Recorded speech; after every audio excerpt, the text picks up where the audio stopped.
Westeros. And welcome to our Morning Throners podcast. I'm Nelson. I'm Jeff. And I'm Kyle. And we're the fucking Morning Throners. And welcome back to another episode of your favorite Song of Ice and Fire podcast. We are your Morning Throners, and we got Cat 5 on deck. Gentlemen, how you guys doing? Good. Pretty good. I will say this is not one of my favorite chapters. Kind of an odd chapter. There's one moment that I like in the middle chapter. I think I liked it. Kyle likes it. I think my main, going through it though, I was like, man, this needs explained. I feel like there's a lot of happening and a lot of moving pieces and some main story driving, I guess. Cat's thinking about a lot of things for sure. What's the synopsis of the chapter for anyone who didn't read along with us? They're riding from River Run to the Twins for Edmure's wedding, and just along the way, Cat is thinking of everything under the sun. Her relationships with Robb, the losses she's faced, the upcoming battles to be had, their position, just kind of everything. Cat just kind of throws everything at the wind on this chapter. I will say this is a unique chapter too, in the point that it just spans a long time. It literally starts with it's got to span 3 weeks or so, right? Yeah, a couple paragraphs of the day they're leaving, and then for a while there, she's telling us exactly how long. She said the next day, and then 3 days later, and then 8 days later, and I got up to 16 days later, and then from there she's in the following days, and in the following days. She says in the following days twice after 16 days later. So I'm saying we're over 20. We're over a fortnight here. 3 weeks here, exactly, almost a fortnight and a half. Yeah, I mean it was a pretty long walk. They had a big group of people. It's been shitty weather. And they end up getting detoured through it too. Yep, we'll have map time a little bit later on. Oh, great. I want to preface this. Go ahead, Kyle. I was just going to say that this did have a couple Catelyn being Catelyn moments in it, right? Where I was I can kind of get the bite of Jeff's. That's kind of where I wanted to go to. So when I'd say I wanted to preface it, my attitude towards Cat, dude, I'm fucked up right now. My attitude towards Cat, I feel like I might be a little harsh, but I feel like it's also... You see a chapter like this and you're vindicated? Yeah. You can see it in the people that deal with her, right? Like Robb and Edmure talk to her one time. They're like, fuck this. I don't even want to talk to this girl anymore. Yeah, she's just such a Debbie Downer. I feel extremely bad for her. She's gone through the worst of it all. But then she has one conversation with people, and the people in the book are like, all right, fuck this. I don't even want to talk to you anymore. Exactly.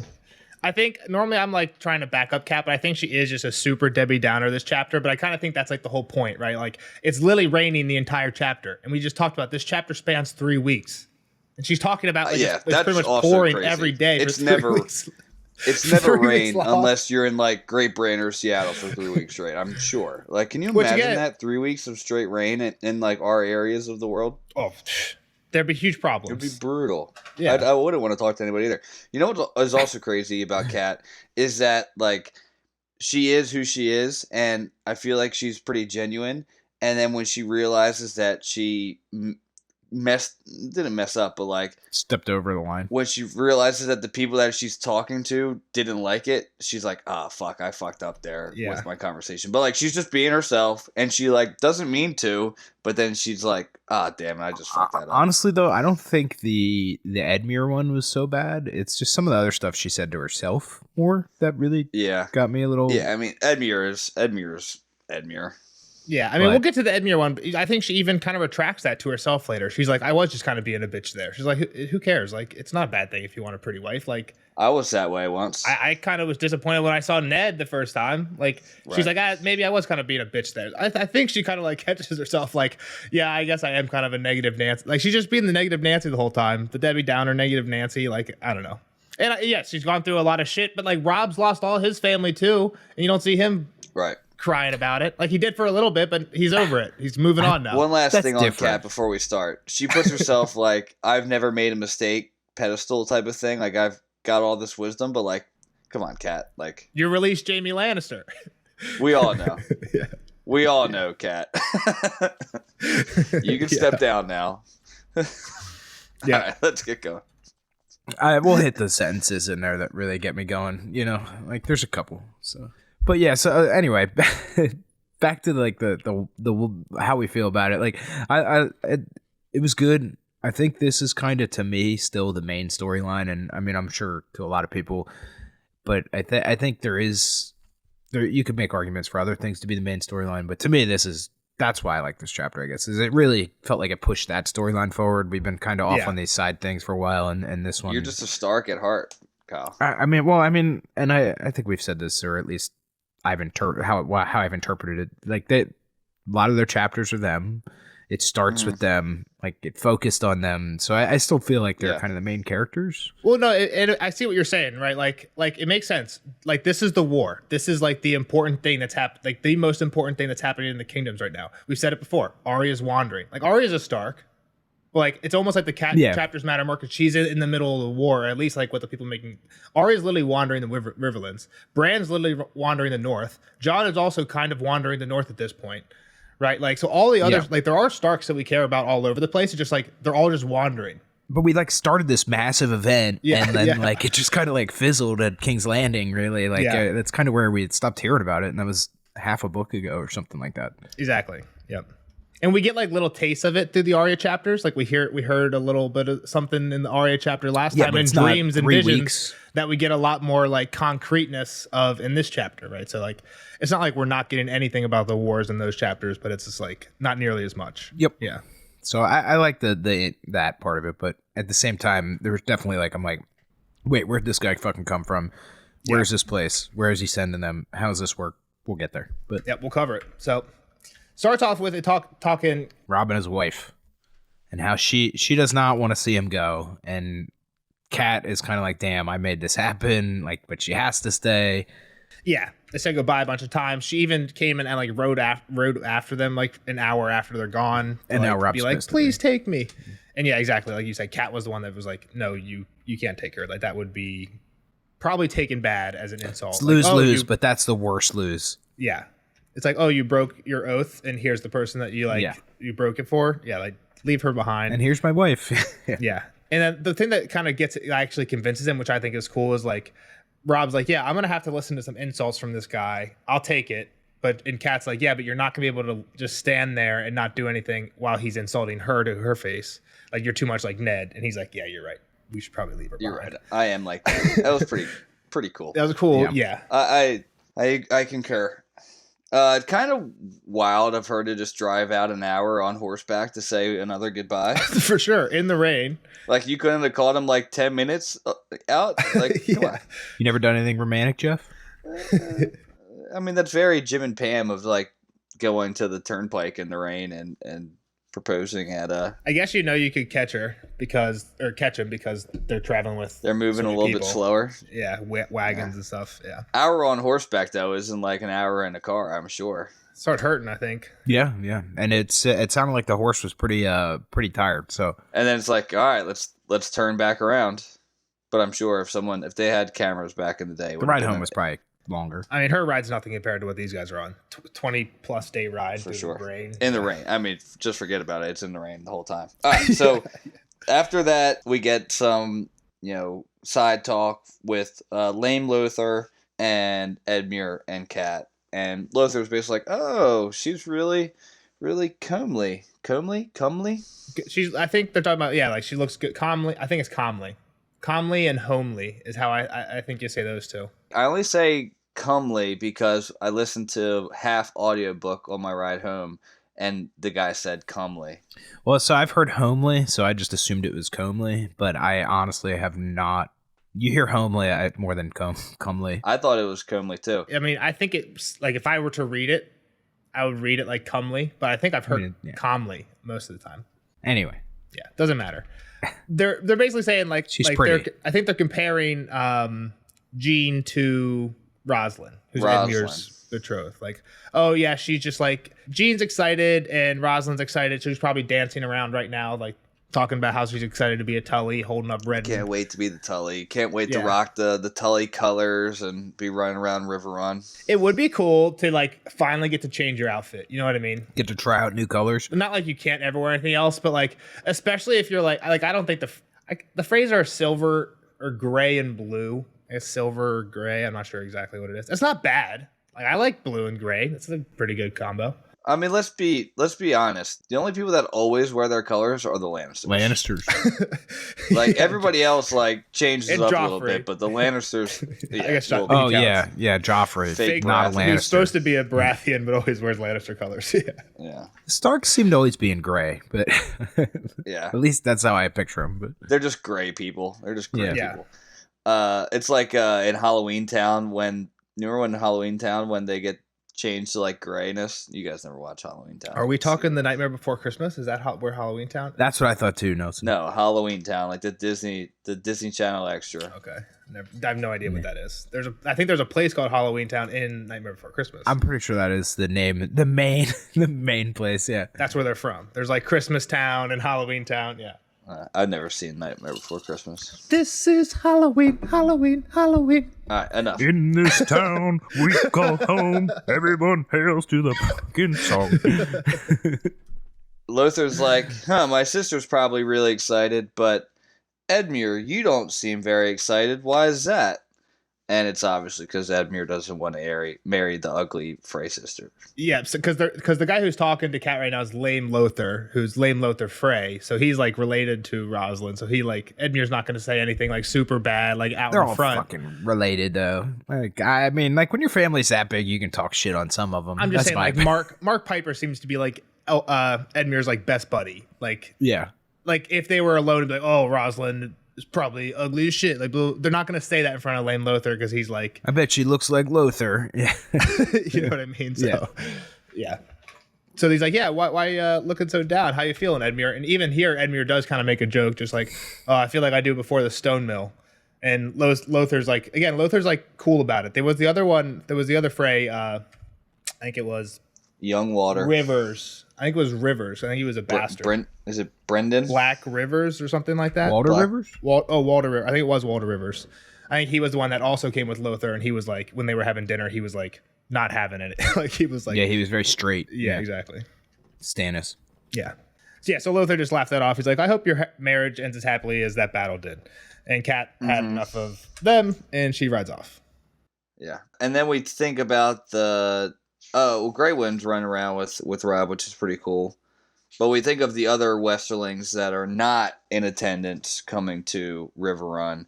And basically all we get is the brother Reynaud, just carries a flag, standard flag bearer. Yeah, the older brother who's not the squire. Yep, exactly.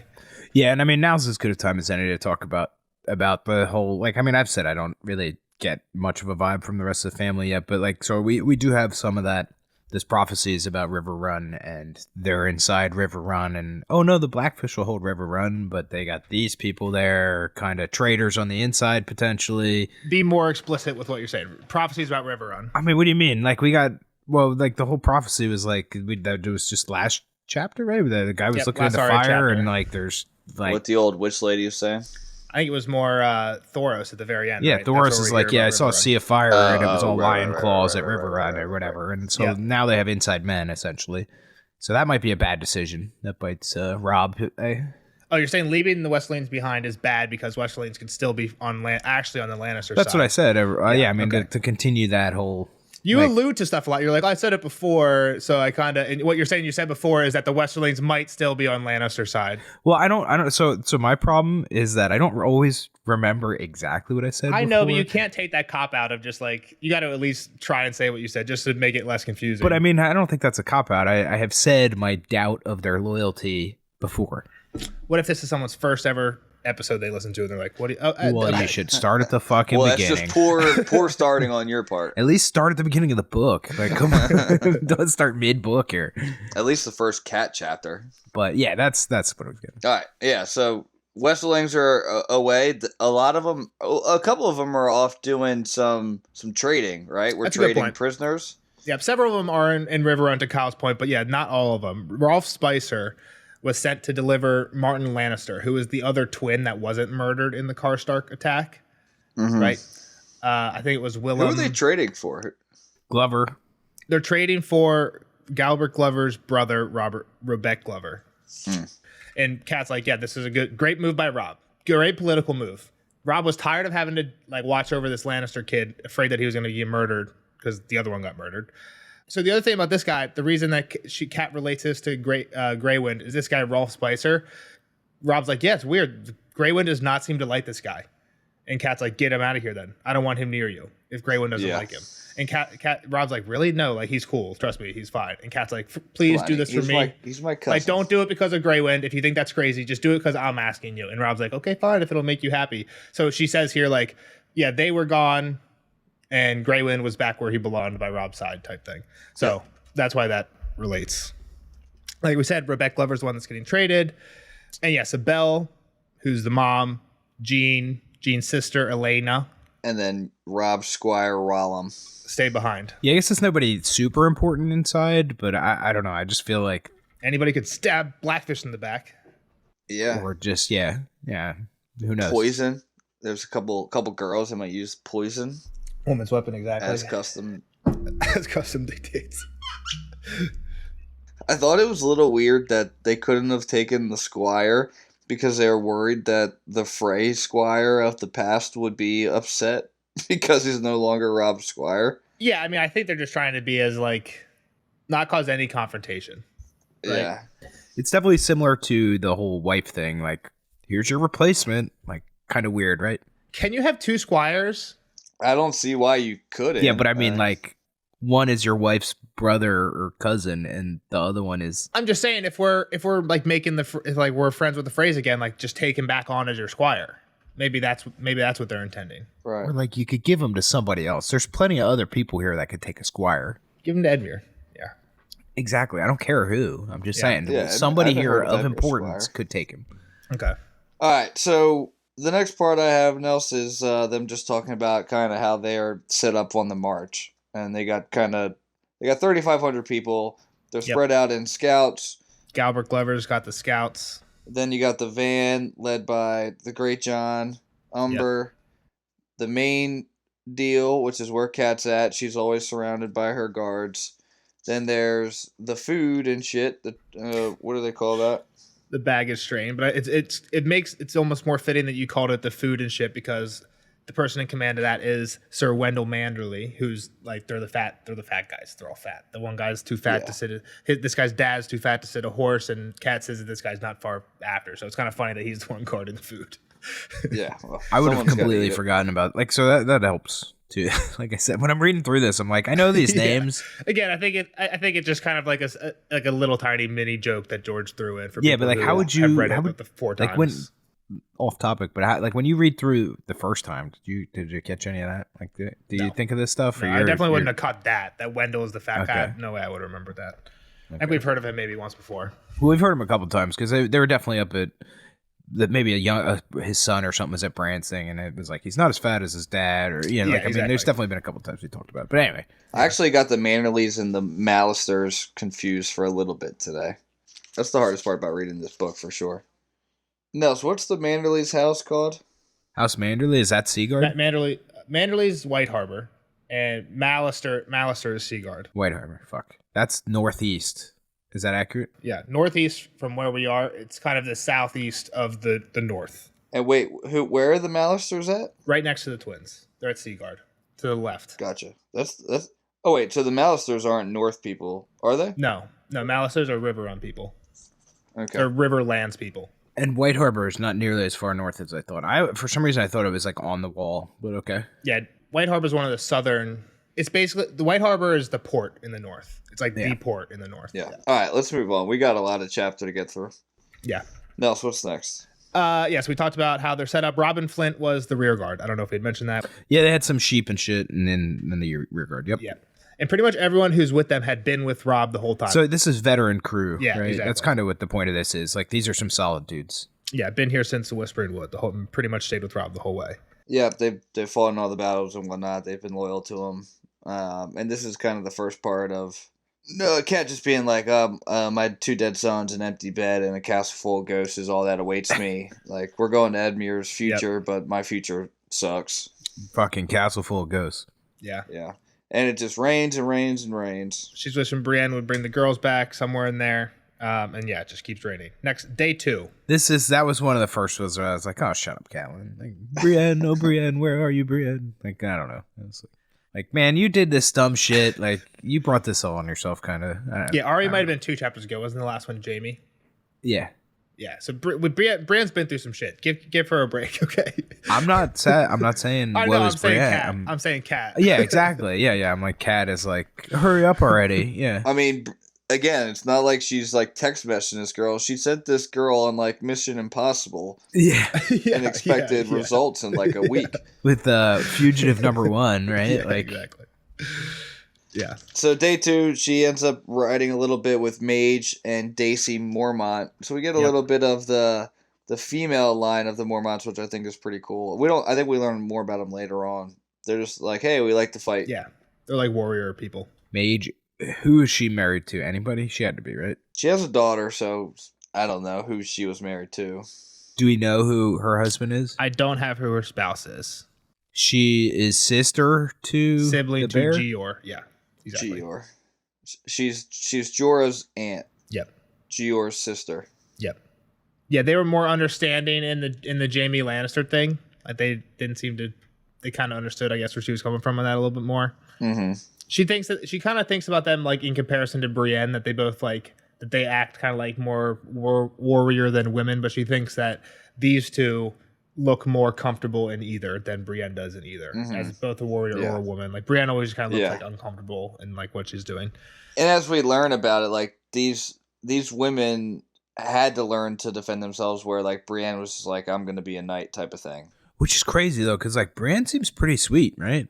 She's cool. I think. No, I'm saying like as a warrior, for her to say these are two better warriors, like maybe she hasn't. I don't think she's saying better. I think that they just feel more comfortable. I think it's more of a statement about Brienne's self-esteem, or self-confidence, if anything, than anything else. Fair, I think it still hold themselves as like a high court woman if they need accept be. that too. Yeah, like I got you. Like in social terms, but like yeah, like they're like proud that they're like warriors, whereas Brienne's almost like ashamed, or I don't think Brienne's ashamed of being a warrior, but I think that's all she knows. She's like, I'm a knight.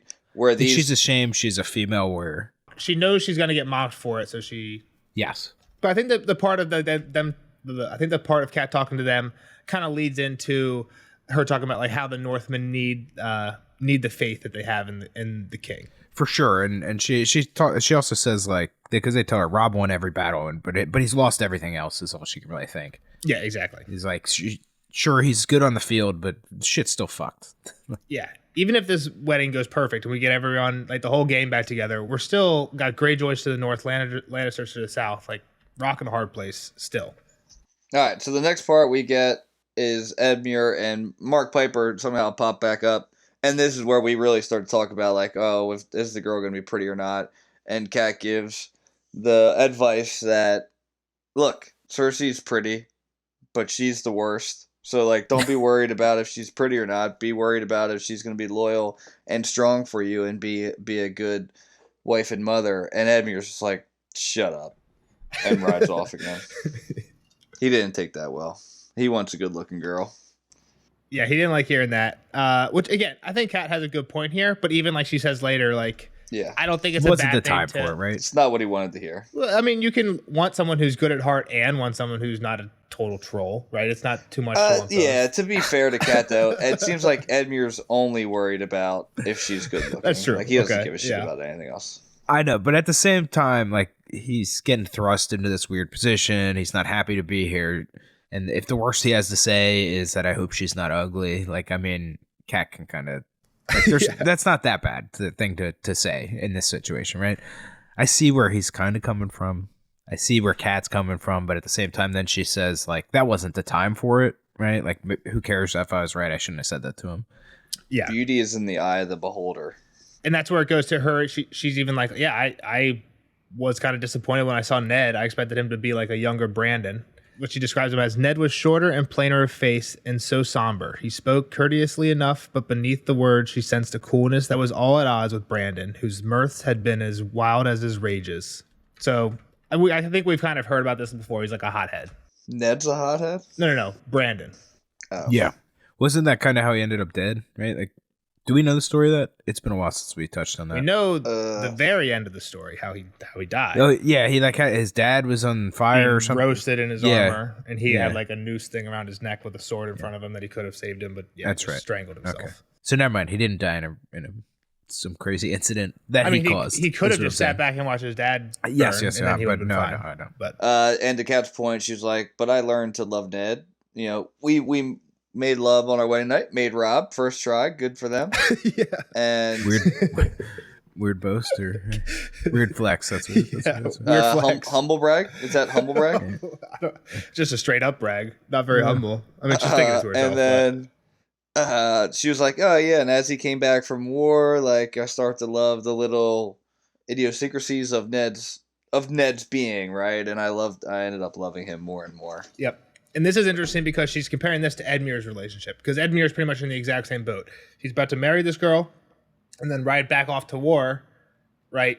Who knows what happens? Mm-hmm. Maybe Edmure comes back with a bastard, just like Ned did, right? Like I think that is kind of like a parallel there, that like they're about to be in the exact same situation. Kind of back to like, we don't know exactly what was going on back in that time, but there was a war popping off, right? And there's a marriage happening in the middle of it. Was there an alliance? Was there a reason for, like, was the marriage because of an alliance that was happening between the Tullys and the Starks, right? Makes sense, especially if like when Brandon dies, you kind of immediately goes to like, yep, Ned, you're in place. Like, we're trying to team up against somebody has to do it, yeah. yeah. So I think it's kind of interesting because it seems like very similar in that aspect. Here's our most important person. Oh, now he's dead. Here's our next most important person. Exactly. Like, yeah. Yep, exactly. All right, now so we end up in the Whispering Woods. Give us the hot points of the Whispering Wood travel through. Yeah, I mean, there's just a lot of similar. She's thinking that like this is exactly what like Jaime's people did, and I don't think this is what you're looking for. But I thought this little paragraph I took a quote of because I thought it was like kind of poetic. It was warmer then, Catelyn remembered. The trees were still green, and the stream did not overflow its banks. Fallen leaves choked the flow now and lay in sodden snarls among the rocks and roots, and the trees that had once hidden Rob's army had exchanged their green raiment for leaves of dull gold spotted with brown, and a red that reminded her of rust and dry blood. Only the spruce and soldier pines still showed green, thrusting up at the belly of the clouds like tall, dark spears. I know exactly what you're going with this. I know exactly where you want to go with this symbolism. It's just like the Stark family. Is it not symbolism? Yeah, symbolism. Like the whole Stark family. Like things have gone to shit. I thought you were going at that time. Like the Baratheons were running the show, and now it's red and gold. I think it just kind of more like winter is. It's like the winter is coming. The winter has come for the Starks. Things are getting bad. All the leaves are gone. Blood red. I thought you were going symbolism of. It was, the green's more of a Baratheon color, and now the Lannisters are kind of on the throne. Oh, that's good too. Green to red. I like that too. I just think it's like a not just red, red and yellow, red and yellow, red and gold. Actually, yeah. I didn't even think about that part. Yep. And then she reminds us that a lot of her people have died. Bran, Rickon, and Ned. Again. Again, she thinks about that a lot, but yeah, exactly. She covers that again. And also that Theon was fighting with us last time, yeah. She's like, if only that fucker had died, a lot of this would have been different. Be a lot easier. Great hypothetical. What if Theon would have actually fought with Jaime and the Karstark boys didn't? We wouldn't have any Karstark problems, which is a lot of Rob's problems. Yeah. And we'd have Greyjoy problems still, right? Because it wasn't Theon's idea to attack the North. But it was his idea to attack. Bran and Rickon would still be alive, right? We know that they are. Technically, the Greyjoys could get angry because Theon died being their ward, and they'd be like, all right, let's go fuck up the North. But you didn't protect him well enough. But yeah. I feel like they have to know Theon too, right? He was like a 19-year-old man at that point. Like, he was kind of it's weird. Well, he was an asshole. Were they sending letters? Like, were they in constant contact? Like, hey, Pops, I'm okay. Don't attack anybody. You know what I mean? Like, did that happen? I don't know. I'm not even saying that. I'm sure that he was, I don't know, maybe not. Maybe he wasn't in contact. Yeah. As we go through, then the next point she thinks about is where are Ned's bones at? They were on their way up north. Which is another interesting question that I had never really thought about, and ever since they sent him off, was like, did his bones ever make it ananywhere? I have no idea. Yep, that was Cat 5 Clash of Kings. This is Cat 5 Storm of Swords. And that, timeline-wise, I have that August 9th, and now it's November 15th is when this chapter takes place. Is what I have. Over a year? No. A year of us reading? A month, 2 months, 3 months? Like 2.5 months. Yeah. But I guess the Greyjoy attack happened somewhere in there. We had to have read that chapter, though, over a year ago. Oh yeah, we did. For us, probably, yeah. Yeah, it's been way longer I thought for that's us what than you it were has for saying. Kat. I thought you were saying 2 August. No, he ago. said it was like a whole book ago. That's why all this grief is so fresh, because it's like has been a year for us. It's been 2 years since Ned died. For Kat, it's been like a month and a half. Mm-hmm. It's not true.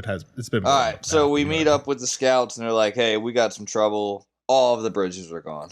Yes. Which we had heard about from somewhere else, right? That was another prophecy. I forget which person gave it at this point, if it was Thoros or what's her name? The old crone. Ghost of the Hill. I don't know exactly what you're talking about. What I was going to say about this is... Somebody definitely talks about fords, rivers being swollen and impossible to cross. So what I was going to say is in the last Jaime chapter, when him and Roose are leaving Harrenhal at the same time, right?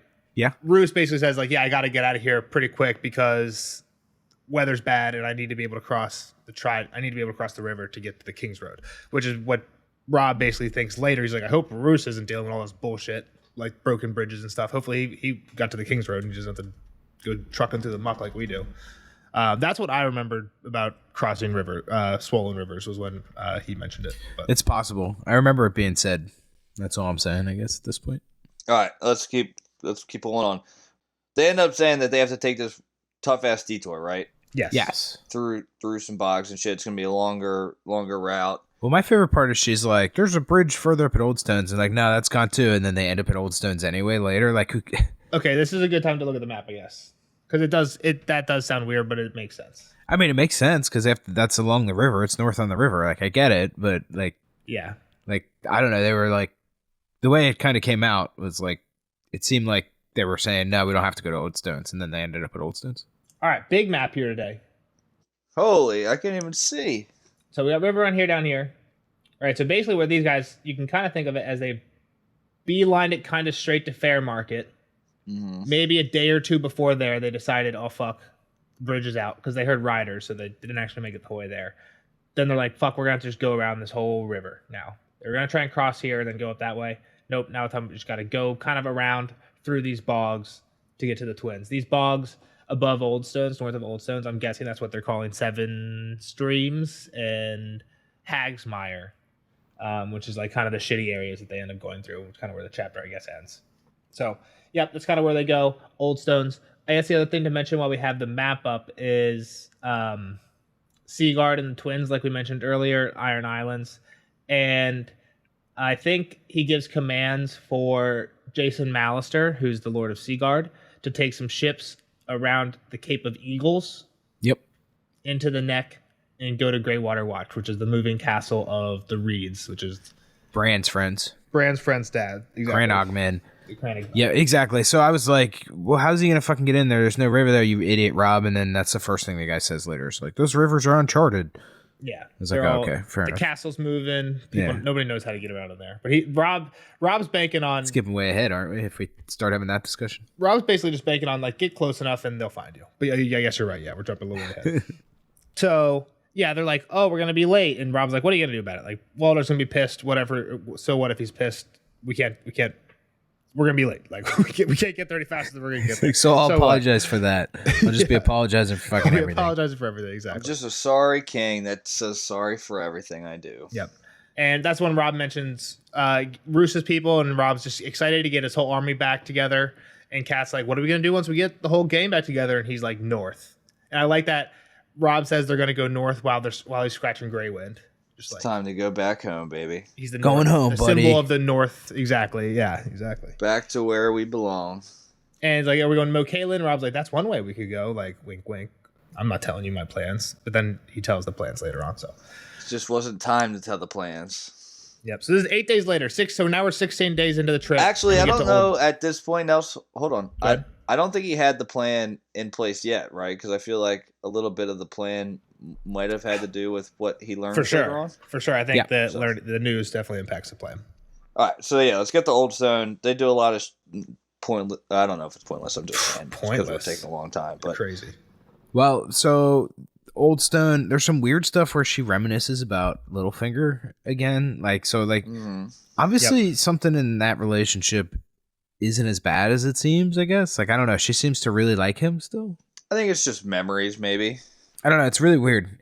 She has this like friendly memory of him, and everything we know about him is he's a piece of shit, right? Like, Well, yeah, but not. He's never been a piece of shit to her that she knows of. Yeah, but he might be because he's the one that it was his dagger, right? So That's who knows? Well, Tyrion's dagger.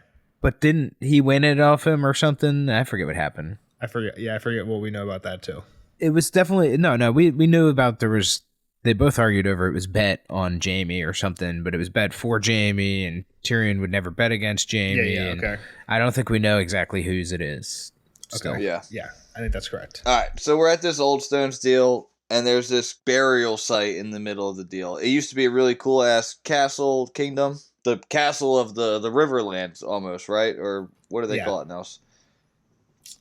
She says like the Hall of Kings, is what Kat says at one point. Yeah, but yeah, you're right. It's like it used to be like seeming like the main deal, the river run of this place. That was another part of the prophecy.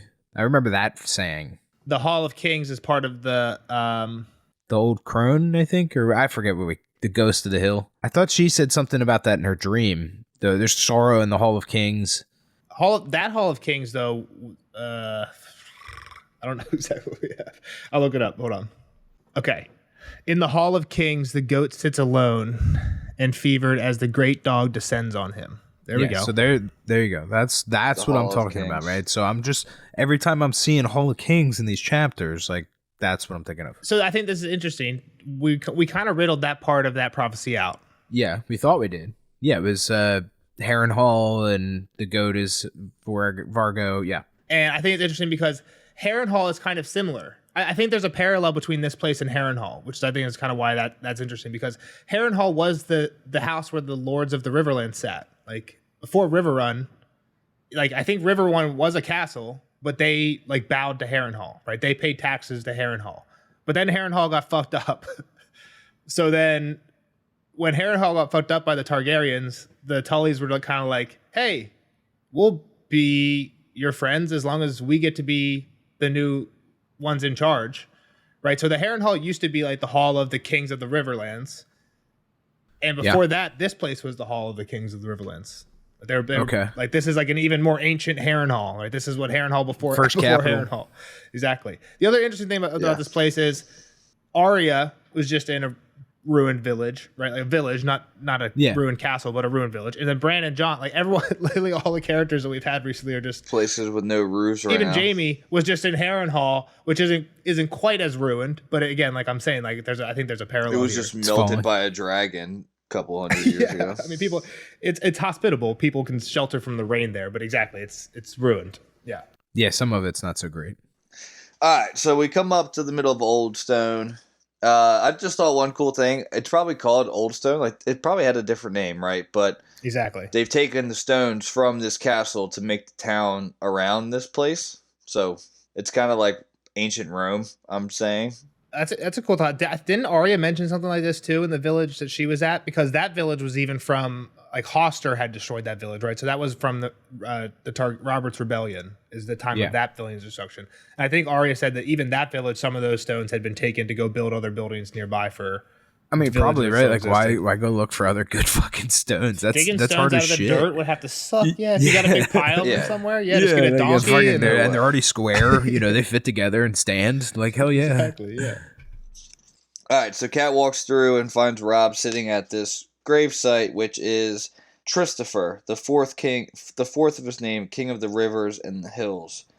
Yeah.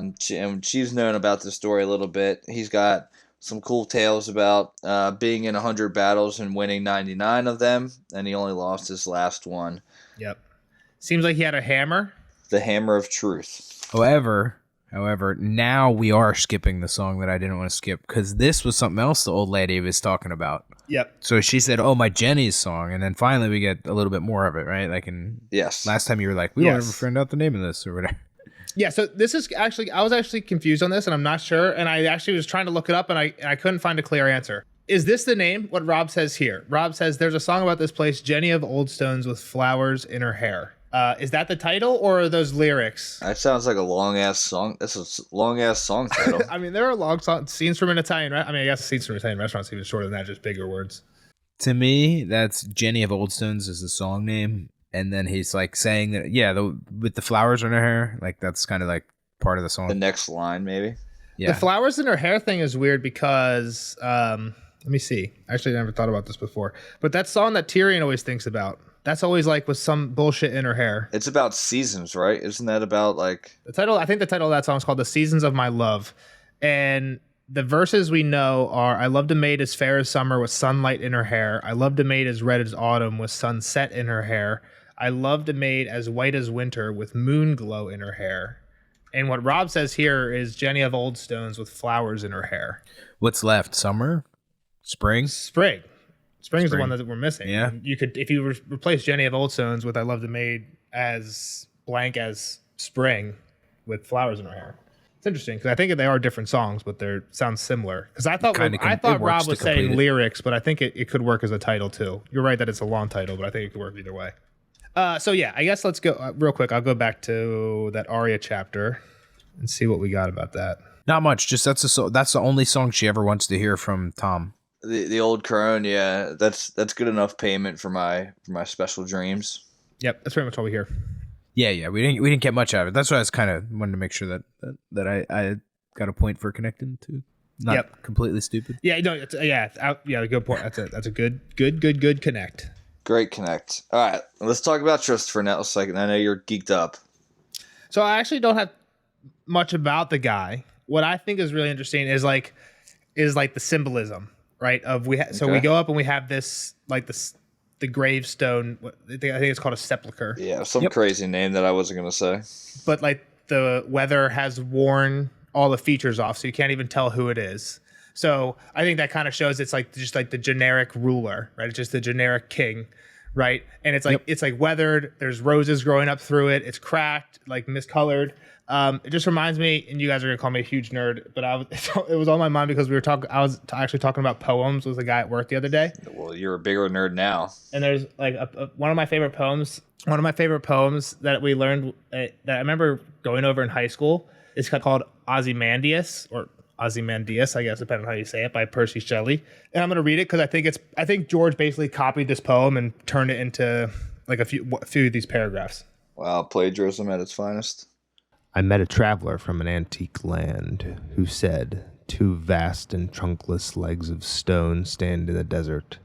Near them, on the sand, half sunk, a shattered visage lies, whose frown and wrinkled lip and sneer of cold command tell that its sculptor well those passions red which yet survive, stamped on these lifeless things, the hand that mocked them and the heart that fed.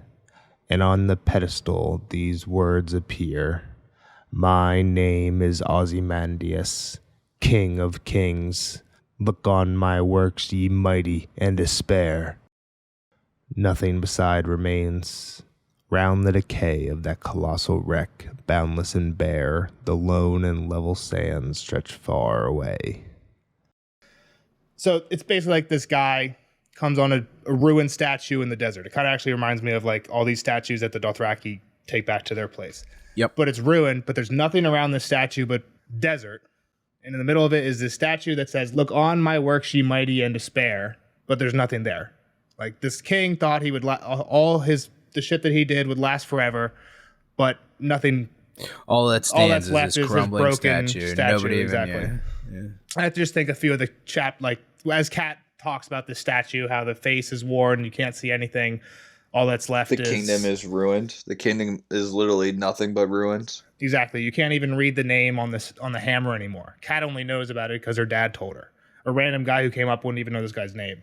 Yeah, and he was like this massive king. Yeah. That's a super nerdy section of the podcast, but that was just kind of on my mind because I was thinking about this. I was literally talking about this poem like 3 days ago with a guy from work. So I think as it goes to the book too, like I feel like Kat's trying to like nail it home that like, all right, after this guy died too, like his son took over and it all went to shit. And like, hey, your dad died and here you are. Yeah. Well, that's what Rob gets from it is when she tells him the story of this guy. So the actual guy he was basically a king a way long ago when the Andals came, right? So he was like a First Men guy when the Andals came and he died fighting up against him.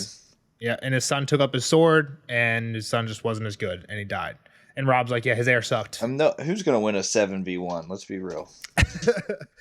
Yeah, it's pretty odds stacked against you. Yeah, I think this is Rob trying to broach the subject of the heir, which he knows Kat isn't gonna like. To be fair, though, it's not like she just like told him this prophecy or parable or something out of nowhere. She just kind of like he's literally sitting at this place and like, here's a king, and she said, "Oh, this is the king, and this is a story." So it's not like she's completely insensitive. It's not Kat's fault. It's not. Yeah. This is just, I mean, it's written to be Kat's fault, I guess, right? Rob's actually taking himself and putting himself in Christopher the Fifth's shoes. And he's like, yeah, this is where they get to talk about heir, right? Yep. The important part of, I guess, the Old Stone conversation is Rob is heirless at the moment. He tried to put seed in the Jane. How long have they been married, Nels? Do you know the timeline? We can look at what I got if we trust it. Look at what you got, because like if it's like, I don't know, 4 weeks, like would he actually know? Well, even in the last Cat chapter, I remember Gene was like, "We've been trying all the time." These people probably have like very few ways to tell. Well, actually, no. They developed the betting ceremony. Actually, they watched to make sure. No, I meant to know if the pregnancy took. But I think there's like ways to tell that, like even in old times they figured out, and it's surprisingly accurate. I don't know what any of them are, so I'm not going to guess. But yeah, Rob only got back less than a month ago. Like 3 weeks ago is what my timeline. But they've been married for a little bit, right? They've been married since the travel. They've been married, I'm guessing, since the whole travel time for him. So let's say 2 months of marriage, maybe. Yeah, probably at this point. That's a lot of trying. And he's just dumping low. It's a lot of trying. I'm sorry for. Did you guys watch what the fuck's it called? That's not what it's called. What about dumping loads? I know you have, Nelson. What the hell? Oh, the Peaky Blinders. Peaky Blinders. Oh, I thought you were just gonna say some porn name. No. Yeah, Kyle, you watch Peaky Blinders? No. Oh, at one point the like matriarch of the family like grabs the daughter's boobs and she's like, "You're with child," like just from it's. Yeah. There you go. oh, yeah. And she like looks her, grabs her tit, and she's your like, boobs get big, you're with child. pregnant. Yeah. That was what I was trying to think of, but I was like, I know at some point a lady. It's more of something like ridiculous, where like you pee on a slug, and if the slug grows a second head out of its ass, then you're pregnant or something like that. And that's a complete fabrication story, but it's something like that though. It's like we'll have to do some research. All right. So long story short is Rob has no brothers, no legitimate brothers. Arya, he assumes, is dead. And he's like, all right, yeah, cool, Sansa, but she's married to Tyrion, and there's no way we're giving the North to him. Yeah. Spoiler alert, he's still got that Bran and Rick on fucking the contingency plan here. You just don't know. Exactly. Like, it's so funny because half the shit that these guys do, we know is like, come on, guys. If you had all the information. Yeah. You should just know these things that nobody else knows. You should know them. I'm not saying they should know them, but it's like it's like an interesting literary device where we're like, all this shit is just dumb because like it doesn't make any chapters sense of nothingness. if they knew. Yeah. In fact, everyone is still alive. So they're talking about who's going to be the heir, and Kat's like, yeah, I agree. Actually, we don't want to give it to Tyrion. I'm actually shocked of what she chose. So I was thinking Ned has this great sister once removed, blah, blah, blah, blah. Yeah. She's going down this. Ned's grandpa had a younger son who was married to a junior branch of the Royce who had 3 daughters who married into other actual families. And Rob's like, come on. Never John. There's an actual son. Not even like a North family. Like, not even like, how about we pick, Great John Umber just in case, or like. Well, that's just a complete no blood relation at all. At least if you go Cat's route, you got some Stark blood. But he has less connection to Winterfell than Great John is. What Jeff's point's probably gonna be. Just pick a Karstark. That's what I was gonna say. I was gonna say the Karstarks actually were Starks. They just changed their name to be the Karstarks. If you wanted true blood. Yeah, but that was way back. That's more than 3 generations back, which is what Cat suggested. Okay, well, that line split. How diluted is this Royce family tree? I mean, literally, like if their grandfathers, like the grandfather who she's talking about, if they each just married somebody who wasn't a Stark afterwards, the blood is just as diluted on both sides. You just don't get this. It's not the same DNA, right? We're not going to make the Punnett squares out, but you're getting 50% Stark blood every generation, no matter what. It's just you're not getting Ned's blood. You're getting more random Stark blood. Right. Again. All right. So let's get back to what Rob's like. He's like, well, I have another brother. Yeah, 50%. And I like Ned that blood. guy, and his name is John. Exactly. And she's like, well, he's a Snow, not a Stark. And he's like, he's more Stark than some twat from the Vales. Pretty much what Rob's saying. Like, Yeah, no for one sure. gives a fuck about those guys. Right. And I feel like Rob is right in his thinking here of like there's already been precedents of turning a bastard legitimate and, fixing that line that way. I think it comes up to what Kat says at the very end, where she's like, Rob trapped me. I think there's been a few times like this, even in previous Kat chapters. I don't know any off the top of my head, but like where you can kind of tell Rob had the whole conversation planned out beforehand. He knew he was going to talk about heirs with Kat. He knew he wanted to go John. He knew she wouldn't like that. So he knew we're going to talk about how do you legitimize bastards and how do you get people out of the Night's Watch, because those are the two bugaboos. So like, and he has the answers ready, right? She even, I think, says gives one of the examples, but He's definitely been thinking about it. I just think Kat knows the other trap that Rob puts her in is like he knows that Kat doesn't like John, but she also, I feel like if you think about kind of like The Godfather, like she's mixing personal beef with business. 100%. Like I try to defend Kat a lot, and I feel like part of the reason I'm being more hot on her in this chapter than normal is because the John thing, it doesn't make sense. Like it's just straight up personal beef with John, right? Like, Yeah. I guess it makes sense, like biological, like it's completely cutting her bloodline out, but I don't think that's really what she cares about. I think it's more of just the I don't like John aspect of it. Yeah. Well, and even the other side of that family tree out in the Riverlands, isn't that not her family? Exactly. She's talking about Ned Stark blood way back when, so it's not like that gives her any more blood than anybody else. Yeah, that's a great point. And this is all contingent on really, in Rob's mind, Arya, Rickon, and Bran being dead and Sansa just being married to Tyrion. Like, he's pretty much like, yeah, cool. Like, if Arya was here, deal, right? It'd be But her. Yeah, exactly. Like, if there was she's another gone. option, we go with it, but this is what we got. Yeah. Yeah, we got to go with what we got. So I think, so the interesting thing is, what is the precedent to release a sworn brother? And it's not of the Night's Watch, but it's this very similar vows is what John or Rob's Death. going on here. No. We've heard of two sworn brothers that have been dismissed from a life duty. Well, they just kicked him out of there. Selmy and Blount. Yeah. Exactly. You're done. Yep, exactly. So because Cersei did it to these two Kingsguard, and Kingsguard vows are pretty much the same as Night's Watch vows. They're both sworn for life. We can do the same thing. And Kat's like, I don't know. And Rob's like, we'll send them 100 men, and I'm sure they'll figure out a loophole. They'll we'll be let them okay. figure it out. John, Yeah. They don't like John that much. No matter how good John is, 100 dudes is pretty helpful. That just reminds me of the Pirates of the Caribbean with the tentacly guy, and he sends Will Turner. He's like, "Tell him Jack Sparrow sent you to settle his debt." And he like said, 100 souls.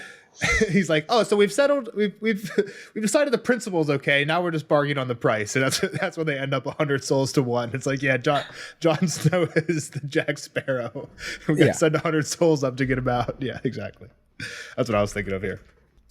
So the other precedent that they need to figure out is, even if we do get John out, he's still a bastard. Bastards can't inherit, which is interesting because I don't know if we've ever like really considered this before, that like you actually need to be like legitimized by somebody, I guess like a king, in order to inherit. Yeah, I don't know. Like, it seems weird.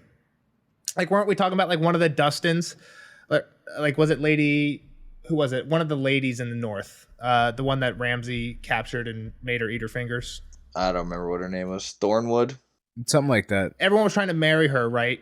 And there was a bastard running around. They're like, oh, why like one of the options was just let the bastard take over that they ran over. And I'm like, would that have required like calling up Joffrey and being like, hey, we need you to legitimize this bastard so we can inherit? Like, they literally can't inherit anything. Probably. I never thought about it. Just something to keep in mind. So they're like, yeah, there is precedent for this. And Kat gives a bad example of when this went bad before. Yeah.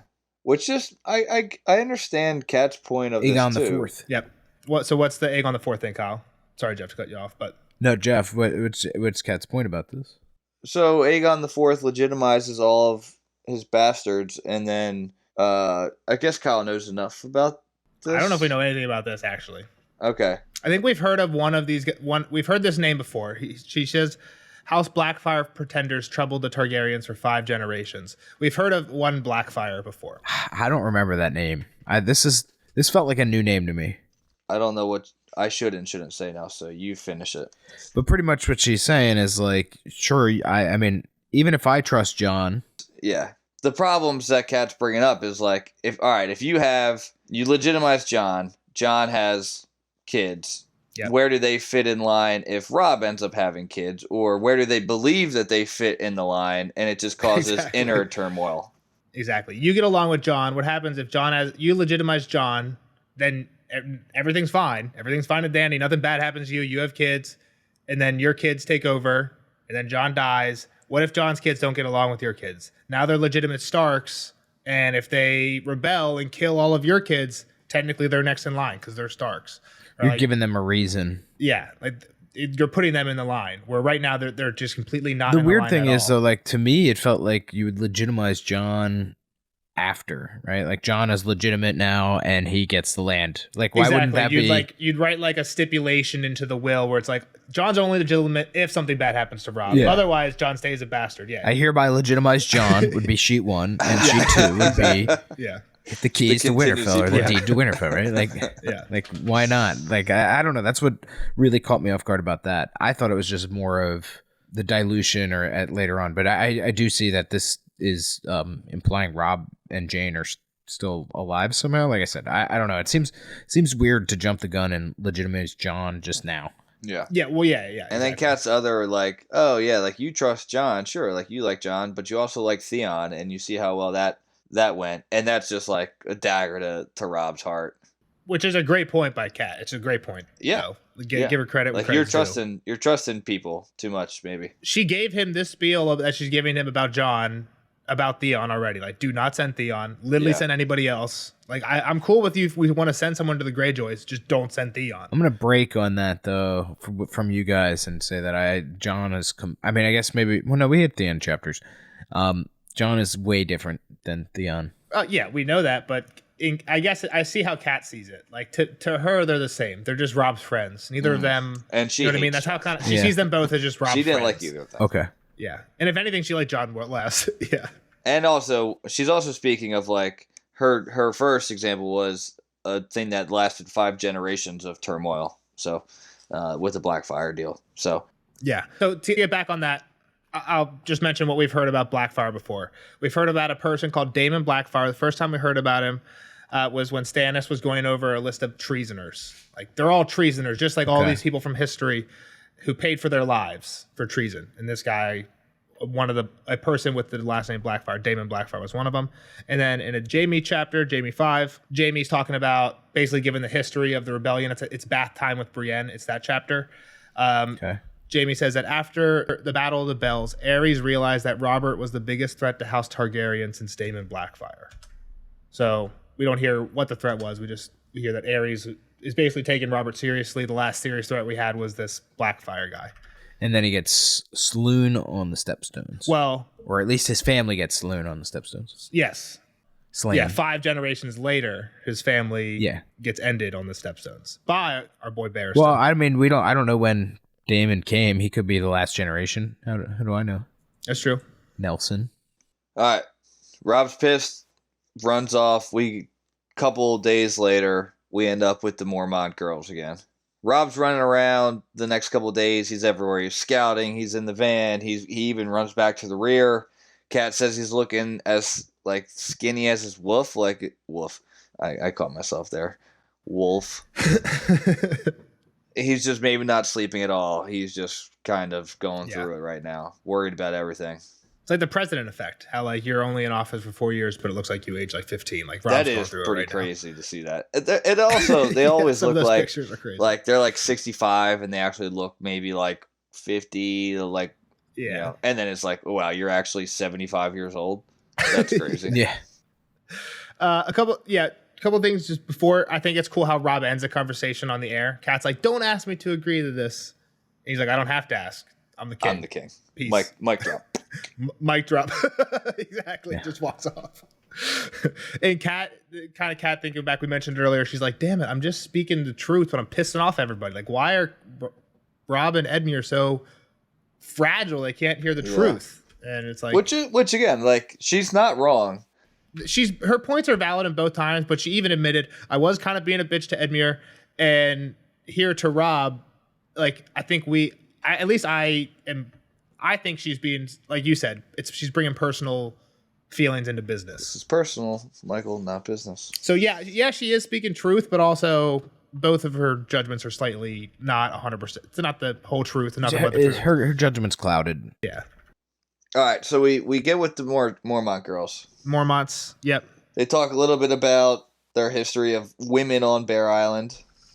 So before that, they're like, "Why are you sad?" She doesn't want a trauma dump, so she's like, "It's an evil reign." The trauma dump was a list of things too. It'd been rough. But it's a list of things that we've mentioned literally 6 times already in the chapter. All her family's dead, even though we know a lot of them aren't actually dead. So, yeah. So you can only feel bad for someone who's sad about something that's not true. So for so many times, right? Yeah. And one line in here that just kind of felt like it was right out of Lord of the Rings. You guys haven't read Lord of the Rings, but only an evil rain would chill our hearts when most we need them to burn hot. I just feel like that's a Gandalf line. Okay. So just threw that out there for any of our Lord of the Rings fans. I know there's a lot of crossover. All right, let's talk about the she-bears of Bear Island. Yep. Pretty much they're they're badasses. And they're the opposite of Jorah's old second wife. Yeah. Leness Hightower. So all the men would go out fishing. I guess that was like their main job. Or on Bear Island. Fishermen. Makes sense. Got to get out and get some food. And while they'd be out fishing, they get raided by Ironborn or the Wildlings. Maybe both. I thought it was both. Yeah, probably both. I think we actually have heard of this too. The Ironborn do kind of just steal women and take them as their thralls or their salt makes wives. more sense. Salt wives, yeah. Because that was what's her name's thing. Osha or not Osha. Ygritte was like, they don't steal wives, they steal daughters. That's true. Right? Yeah. Yep. They don't take the taken ladies. Yeah. So anyway. Yep. So there's a cool carving of a woman that is in a bear skin she's nursing a child, but also has a dope ass battle axe in her hand, and it kind of reminded me of Wonder Woman, the beginning movie, like the Amazon girls just being like badasses and they want to be badass type of people. I feel like this is I don't quite see that. That's more like we're badasses. We reject like the feminine side. This is like we do both. This is like the find you a girl that can do both is like find you a Mormont girl. Yeah. You know what I mean? Lily axe in one hand, baby in the other one. But yeah, so then we get the fact that Jorah brought his second wife that he won at a tournament, and we find out her name is Lynesy Hightower. Yep. And she's from Old Town. And she just hated everything about it. She was like, this is awful. Yeah, she's pretty much Sansa. Yeah. She wants the tourney, she wants the music, she wants the singers, and she got rocks and snow and yeah. She was fancy. Exactly. And she got drunk one night and told Kat as much. She was like, this is brutal. Like, what are you doing up here?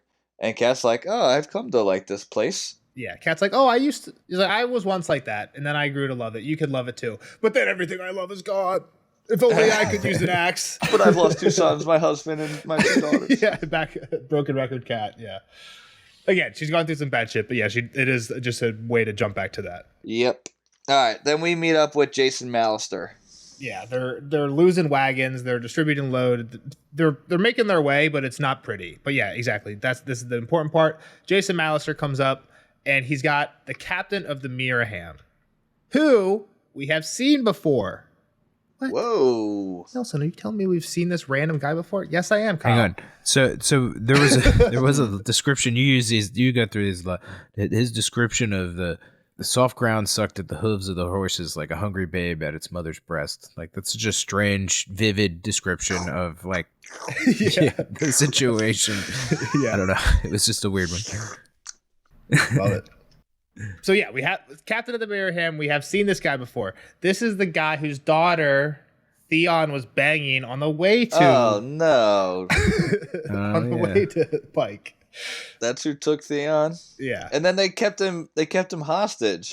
I know. Not only was this guy getting his daughter railed by Theon, he then got stuck there for a year. Yeah.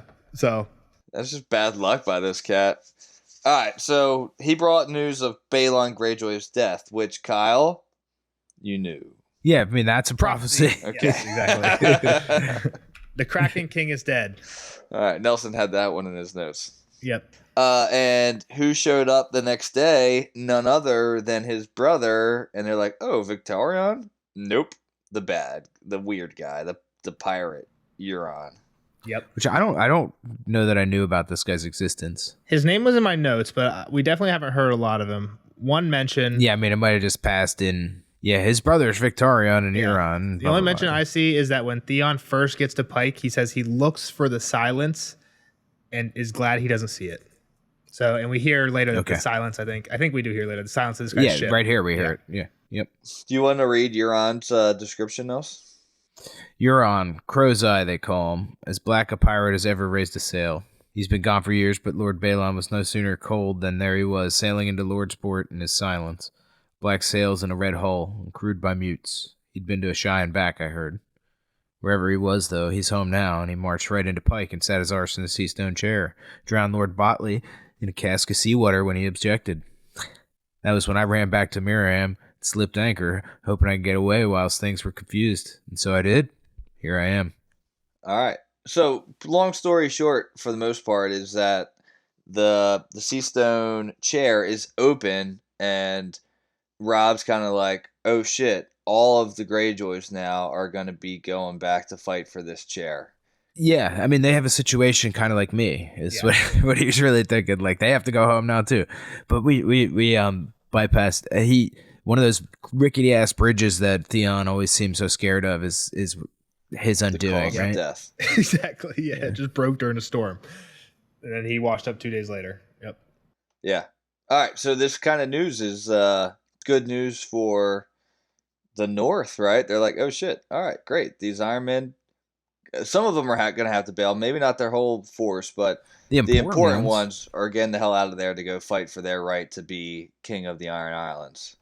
And even if it's the shitty ones and it's half of them or, 20%, that's still 20% less they have to fight, right? Like, that's still... They mentioned they have this, whole, each captain is a king of his own deck, so they're all gonna, even if they're not, vying for the throne, they all want to go back to get their say accounted for.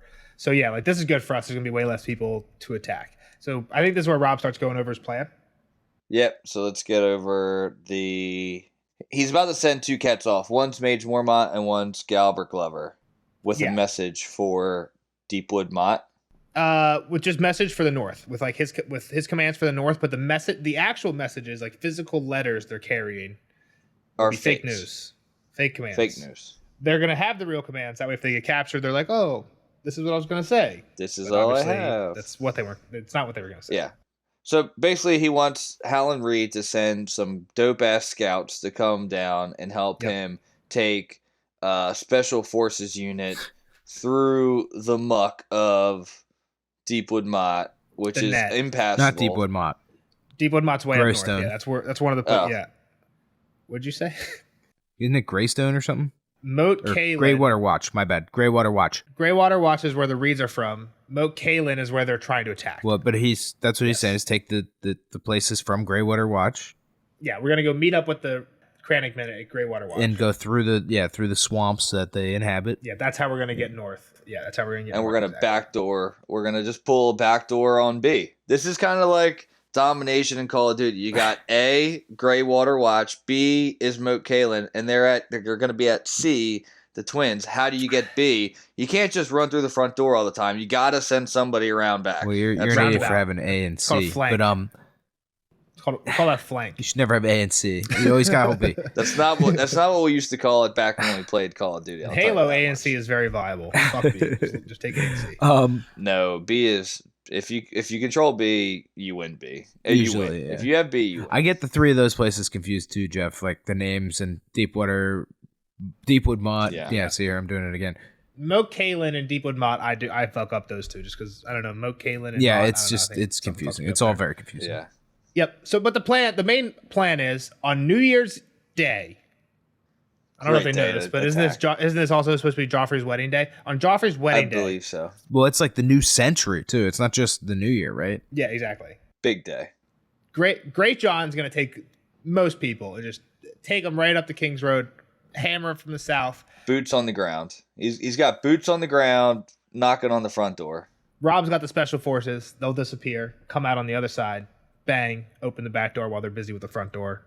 Game over. And they also do mention, I don't know if we said it, 12,000 men. Total men. It's a lot of men. Once they get everybody together.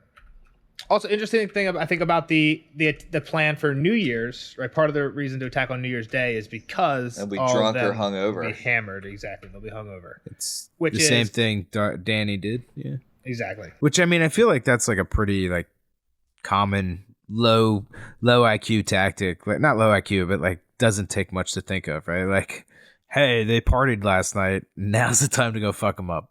Seems like back in the days of swords and spears, drinking was very bad. Like you wouldn't never want to be caught off guard without your wits about you. Yeah, exactly. So I mean, I feel like that's like I said, that's a pretty obvious thing. Like, just get them fucked up. They're easier to kill. Yep. Oh, when are their favorite days of the party? Let's go kill them then. Yeah. Weren't there like Christmas massacres and stuff like for real? Like I think there like, are, yeah. wars Oh, and stuff gosh. like Yeah. because it was so easy. Like, I mean, it just makes sense, right? Like, of course, people are celebrating; they're not paying attention to that. Like now, Especially if it's like a religious war, like Yeah. it's very likely yeah. that their holiday is not your holiday. So it's not like you True. care about not celebrating. So Oh gosh. not funny to joke about. But last points of the chapter, Kat's like, "What about me?" And he's like, "Yeah, you're Seaguard." And she's like, "What about Riverrun?" He's like, "No, I don't want to put all my eggs in one basket. Nah. You're going to Seaguard. Fuck you." And she's like, "Fuck." And then he's like, "Last business is sign this piece of paper, which says that you guys all agree or know about my heir." And they're all signing it. And Kat's like, "Fuck." Again. Fuck. Double fuck. They got trapped. I don't know how she got trapped here though, right? Like, Yeah. I other don't than know. like just she was the only one that didn't know. It's not like they like needed to talk her into agreeing to something to let it happen. Like she didn't like walk into a trap. She just, I guess maybe she got ambushed in the sense of like I walked in, I was the dumb one in the room, and Yeah. I walked out the fool still or something like that. That I can understand. Maybe she got trapped. If she agreed, maybe he would let her go with them or like back home type of thing and not the Seaguard. I don't know. Maybe if she was more agreeable, she could not be at Seaguard type of thing. I just didn't see where the trap was. Yeah, the trap seems more, if anything, to be for her going to Seaguard than the will, right? Well, that's probably John. Like he doesn't say it explicitly here, but Well, that exactly. seemed to Could be that his be decision. the trap because she didn't want that, right? Is that the trap she's talking about, or is her going to Seaguard? I still don't see how that's a trap though. That's what I'm I getting don't at. see how Like it either doesn't. one's a trap, yeah. but yeah, I think it could be neither or. Like I either, said, I so, could see it as yeah. being jumped or ambushed. Maybe I don't know. That's a trap in the sense to me. Sure. To me, a trap is like I got walked into something that I don't know, willingly baited into agreeing to something and stuck. But that's not how I don't. Semantics, not important. All right, Kyle. What's next? What's going on here? What are you pulling from? I don't know. this? So like we still got the I think somebody even said it there is like we still didn't get through this wedding yet, right? Like this could be an event that changes some things too. Hopefully for the better. Like we don't Political know how it relations. goes. Yeah, exactly. Like we're not promised that the Freys are gonna like us still. Like we have to get through that. Got to make sure Edmure likes the look of his wife. Yeah, exactly. Like somebody could do something real stupid. I think to jeopardize it all. It's happened already a few times. So why not again? That's why we're in the situation. Yeah. Yeah. So I don't know. I honestly don't really have much to go off with that. Like they're all playing it off like it's not going to happen, but I could see something happening.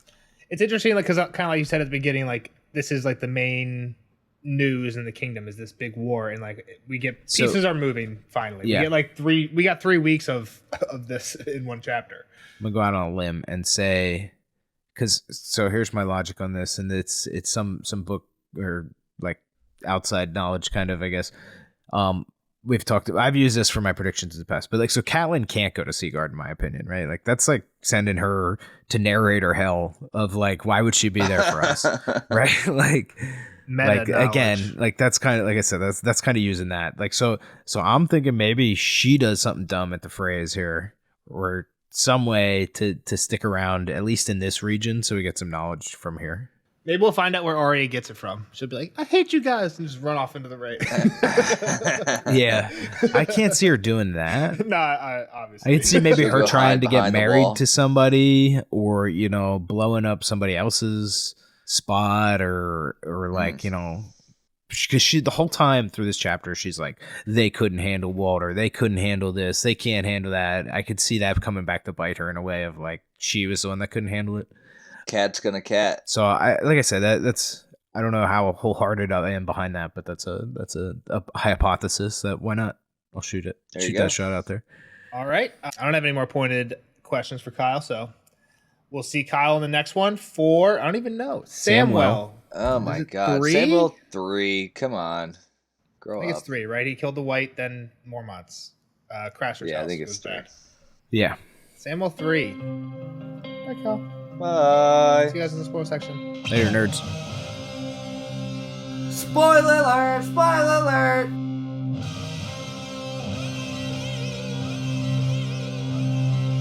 Spoiler alert! Spoiler alert! Bye, Kyle. Thanks for hanging out with us. Now, on to the spoiler section. Of Cat 5. This is kind of a dense chapter for spoiler stuff, Yeah. but I feel like most of it's all like red wedding foreshadowing. It's a lot of foreshadowing, for sure. Like we said earlier, it's doom and gloom. We're all about to die. Dude, it's been raining chapter. for a month.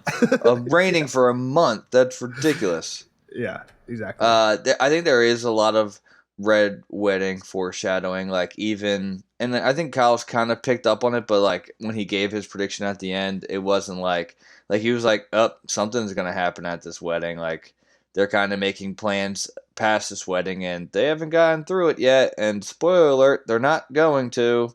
Well, even the whole like, we're talking about Rob's will. Like, you don't spend so much time talking about a character's will unless that character is about to die. You know what Unless I mean? he's on the Like, chopping block. It's like, exactly. It's like, it's not an important thing to spend 3 pages of the chapter on unless Rob's going to die. Yeah. I mean, You know what I it mean? kind of is important. Like they knew when they went into war, like, all right, we have Rob, but at least we have Brandon Rickon. I think Brandon Rickon dying is really what's made this become more of a hot topic in recent time, like in this current time. Yeah, well, for sure. And to counter what I was just saying about like, you don't spend pages on something that's not going to happen. They do kind of spend a little bit of time on talking about like, oh, what's going to happen after we get this army together and leave the twins. None of that happens. Like, Yeah, absolutely. well, they do send these people off, which is interesting because we don't know where. That's like one of the things that's still up in the air. We don't know where Mage Mormont is, or Galbert Glover with these fake letters and real news. We don't know if they ever got to Oh, Howland. wow. If they did get to Howland, Rob never like. If they got to Howland and said, "Hey, Rob's going to come. We got to help him," and then Rob didn't show up, then what? Like, what does Howland do? And how would we even know about that? Who do we have? We have Asha Greyjoy hanging out with Stannis. That's who we have in Dance of Dragons in the North. You know what I mean? Like, so Mage Mormont's just kind of running around right now. We don't really know what she's doing. I will say Rob's will is one of the big, yeah, correct. And I will say Rob's will is one of the big like current theories that people still have. I know I've heard of Preston Jacobs' theory that it's actually Cat. And that's what the trap is at the end. Well, that's a big part. At the end of this chapter, they don't say what's on. He doesn't say what's on the paper. He's like, "Hey, I have this paper. I was gonna bring that you up. all to sign it." It's about my heir, but Yeah. there's no. Why wouldn't he say like my heir, making John my heir? Yeah, exactly. What if it's just like some random person? Like, what if it was like, I don't know.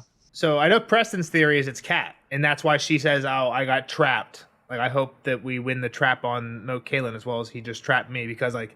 He and kind of like we were even saying, what's the trap? And this is the only. I think Preston makes a lot of points of why he thinks it's Cat. I think really the only one that sticks is this last one. It's like that is a trap. Is if Rob's basically like, hey Cat, I'm gonna make John my heir, unless you can think of anyone better. And she's like, no, anyone but John. And then at the end of the chapter, Rob's like, okay, Cat's my heir. She has to okay that. That's anyone but John. I mean, she doesn't have to. At the end of the day, she could be like, no, fuck off. But that could be the trap. Is Rob being like, if it's not you, it's John, and you know she's that. And she'd be like, all right, yeah, I'll Cat. take it. That was interesting that they didn't say John at the end of it. I think it's John, but I just wanted to throw that is a theory out there that it could be Cat, or to your point, could be somebody, just anybody. The fact that they don't name it means it's up in the air. And the only one that I kind of heard that I liked was the Cat one. So, is your thought that this inheritance is going to come back up, and then it's going to cause cause a rift between Jon and Sansa, like, which is basically what happens in the show? Well, there's definitely theories on like it's like.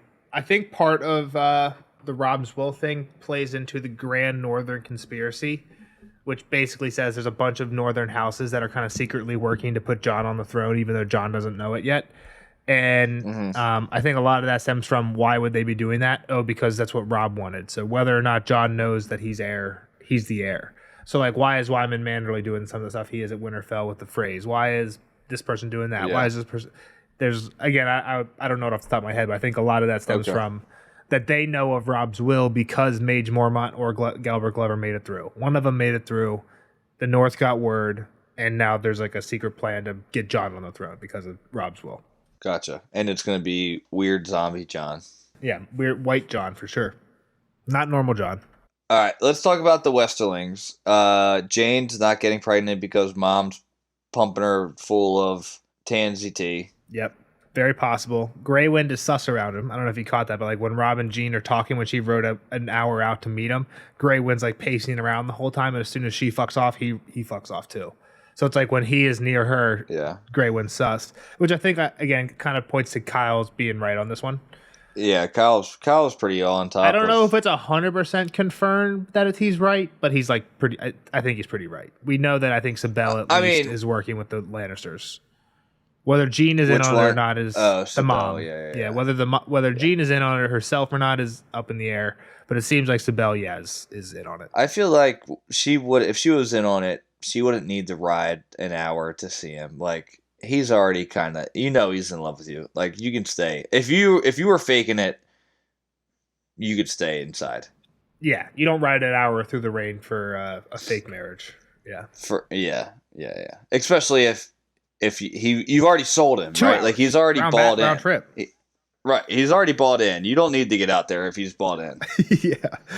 Maybe and like maybe this would be the only weird thing about it is if she knows that there's some fishiness with her mom, and she's like, "Oh fuck, you're about to die." Or what if she knew there was some fishiness and she didn't drink the tansy tea? Like her mom was bringing it, but she swapped it and drank some orange juice instead. I think it would be a lot cooler if she was. I think it'd be a lot cooler if she was pregnant. One of the things that I wonder sometimes, like, I wonder why Winds of Winter's taking so long, and if my theory's wrong that they don't get all released, they're not all going to be released at the same time.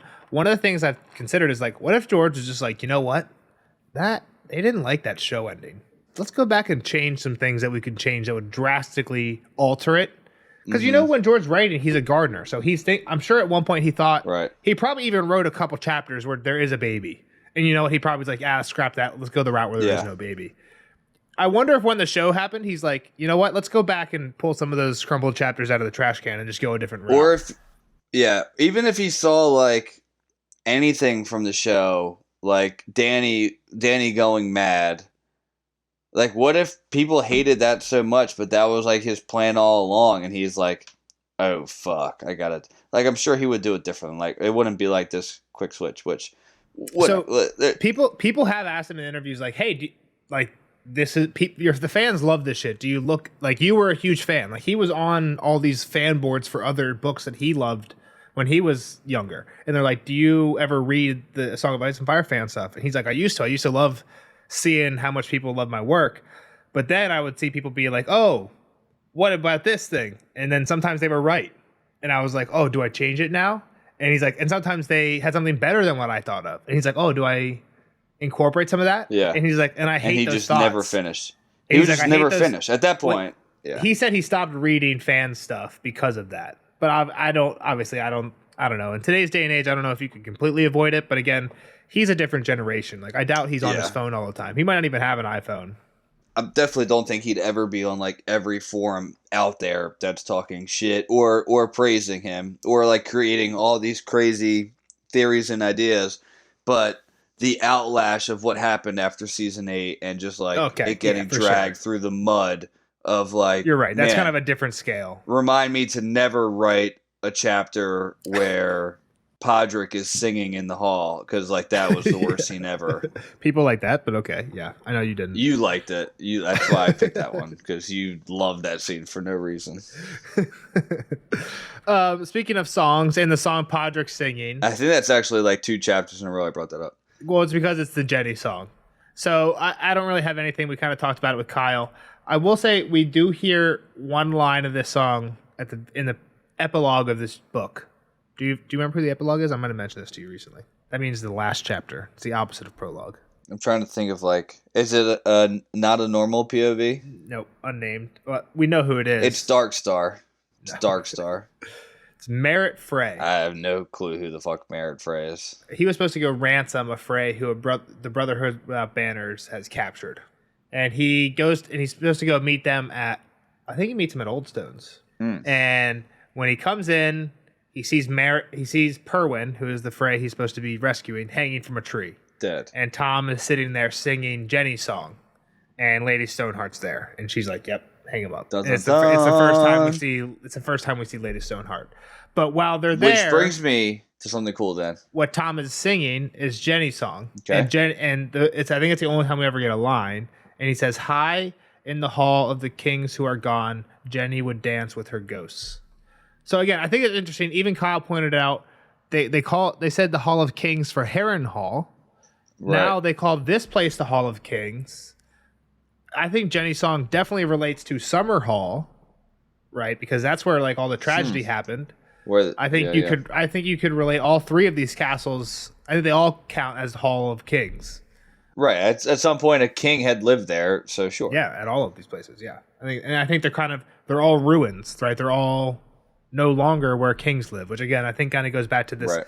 The sepulchre, the cracked sepulchre of the king, the faded features. You can't even tell who it was. It's kind of like no one remembers who the fuck Nobody was in cares. charge. Eventually, it all fades away. Exactly. Right. Which is the whole Ozymandias poem. It's really cool that we tie all this together because I thought there's a lot in this chapter for sure, foreshadowing, but the one line in the chapter that really just perked my ears up was only an evil rain would chill our hearts when most we need them to burn hot. And I read Cat's that literally quote, yeah. about to you read it, and like when I was reading it on my own, I was like, oh shit, that's some fucking Stoneheart shit right there. Oh yeah. You weren't thinking that? Oh my god. I wasn't thinking that. I was thinking it was like a Tolkien line. It was like something Gandalf would say, like in a bad moment, like, "Oh, we're like what we need right now is hope, and this is just like a gloomy situation." No, I was like, that's some Lady Stoneheart shit right there. Her heart's gonna be turned cold. Yeah, it will. I like that. That's good. All right, what you got? Last thing I want to say is again, just kind of like the whole what we would talk about, like the whole symbolism. It's Rob. Rob is the guy who's not going to last, right? He's like the whole like it doesn't last. Kingdoms don't last. No one remembers. It all fades in the end. Rob's going to die in like 3 chapters, right? I think that's kind of what the whole doom and gloom symbolism is about. Even to the point of this guy fought 100 battles in 199. Rob hasn't lost a battle, right? He's not going to a battle, but at one point in the chapter, Kat does say, like, I think you mentioned part of it. It was like, behind was all my horrible shit, and ahead was nothing but like a castle full of ghosts, Edmure's wedding, and Rob's battles, right? We know, having read already, there aren't really any more real literal battles for Rob to fight. You could count I think you could like count symbolically the Red Wedding as a battle that he like loses, and it's kind of like what Kat said earlier. You won all the battles in the battlefield, and you lost the war in the marriage bed. He lost everything. He lost. Else, This is that just the Red Wedding just happens to be where that comes to fruit. So I think this is again the dead king who won all his battles except for the last one is the Rob parallel. Yeah. No, I mean, obviously we talk about this king for a reason, right? Like, yep.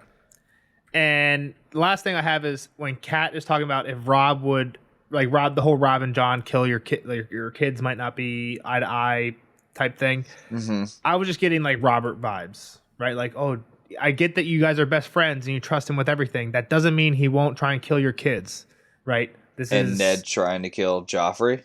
Well, Robert trying to kill John.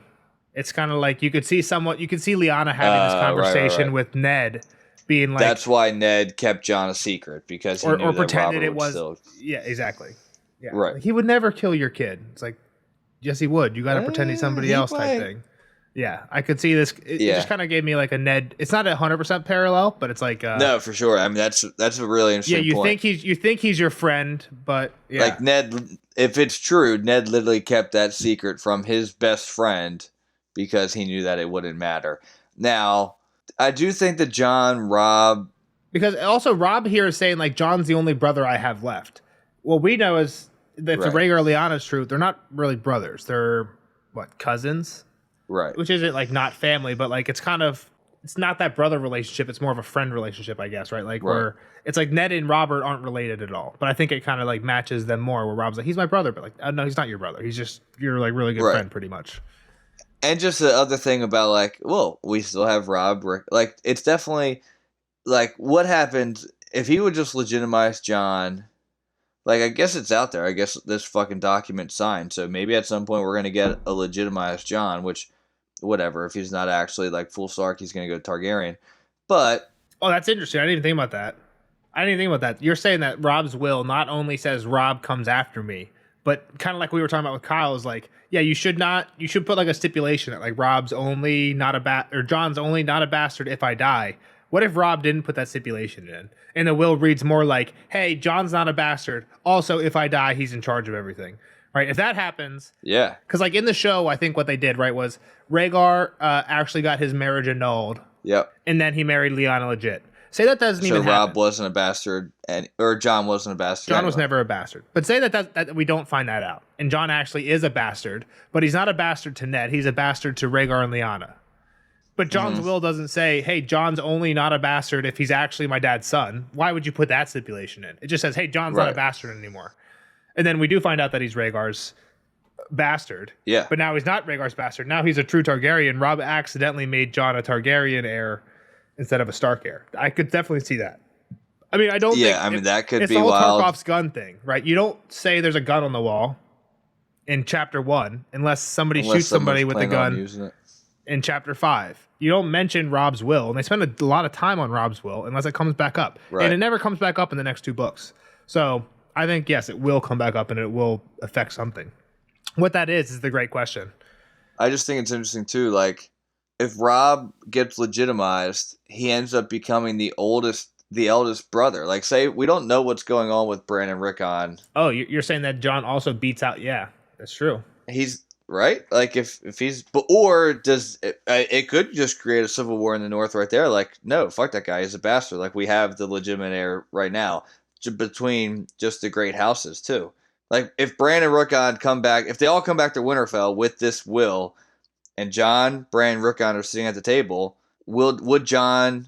And we know, again, Kyle kind of alluded to Jon being a little bit more honorable. I don't want it type of thing. Sure, he's a little bit more honorable. He'd be like, nope, I just want to go back to the wall now that it's all handled. Take it. But... Well, what's interesting is you say that. We've literally... This happens in the books. This will happen later in this book. Stannis will tell Jon, you can be Lord of Winterfell. I'll marry you to Val. Right. Legitimize you. Basically, he offers him everything Rob wants to do here. Make you Lord of Winterfell and legitimize you. And Jon shows up and Jon's like, ooh, patty pat. Nope, I'm going to stay here and die, thanks. Nope. That's literally what happens. He's like, I'm going to chill here. Yeah, it's a little bit different, though. It's not. Janos Slynt's about to become Lord Commander, and he has said, and he's pretty much said, I'm going to kill you. Okay, go ahead. It's different if it's Stannis just giving it to him versus his brother, who he viewed as his brother, being That's like, true. you take the reins for me. You're very right. I'm sure, I haven't read that chapter recently, but I'm 100% right that in that chapter, part of the problem Jon has with accepting that is he feels like he's taking what's Rob's, even if he knows Rob's dead. I'm sure he feels like that, like, oh, right. I don't deserve it. Where I think you're right. If he knew it came from Rob, it's totally different. I agree. I mean, and then even Sansa or Arya or, but yeah. Yeah, that's true too. It might even fall to them, but okay. Yeah, we've been going long enough. All right. I don't think it'll break 2 hours, but we'll be pushing it. It's close. We'll see you guys in the next one. Should be a shorter one. Next one's a good one, too. Sam at White Tree. I don't know if it's actually White Tree, but he should meet Cold Hands at the end. Cold Hands. We're just meeting all the dead people soon. We're just getting it ripe and ready for Cold Hands, Stoneheart, all of them. While we're on it, it's weird that all these characters are in ruins. Is it not? Why is every literally the last 10 chapters we've read have been in ruins? Is it just more symbolism, like the downfall of it all? Of the house. Shit's about to crack. Yeah, I think you're probably right. I mean, I don't know what else it would be. It's all the Starks too. It's not Dany's not in ruins. We haven't really got too much. No. Samuel might be. She's in a castle. All right. Yeah. Now we're just dilly-dallying. See you guys in the next one. Sam 3. Bye bye.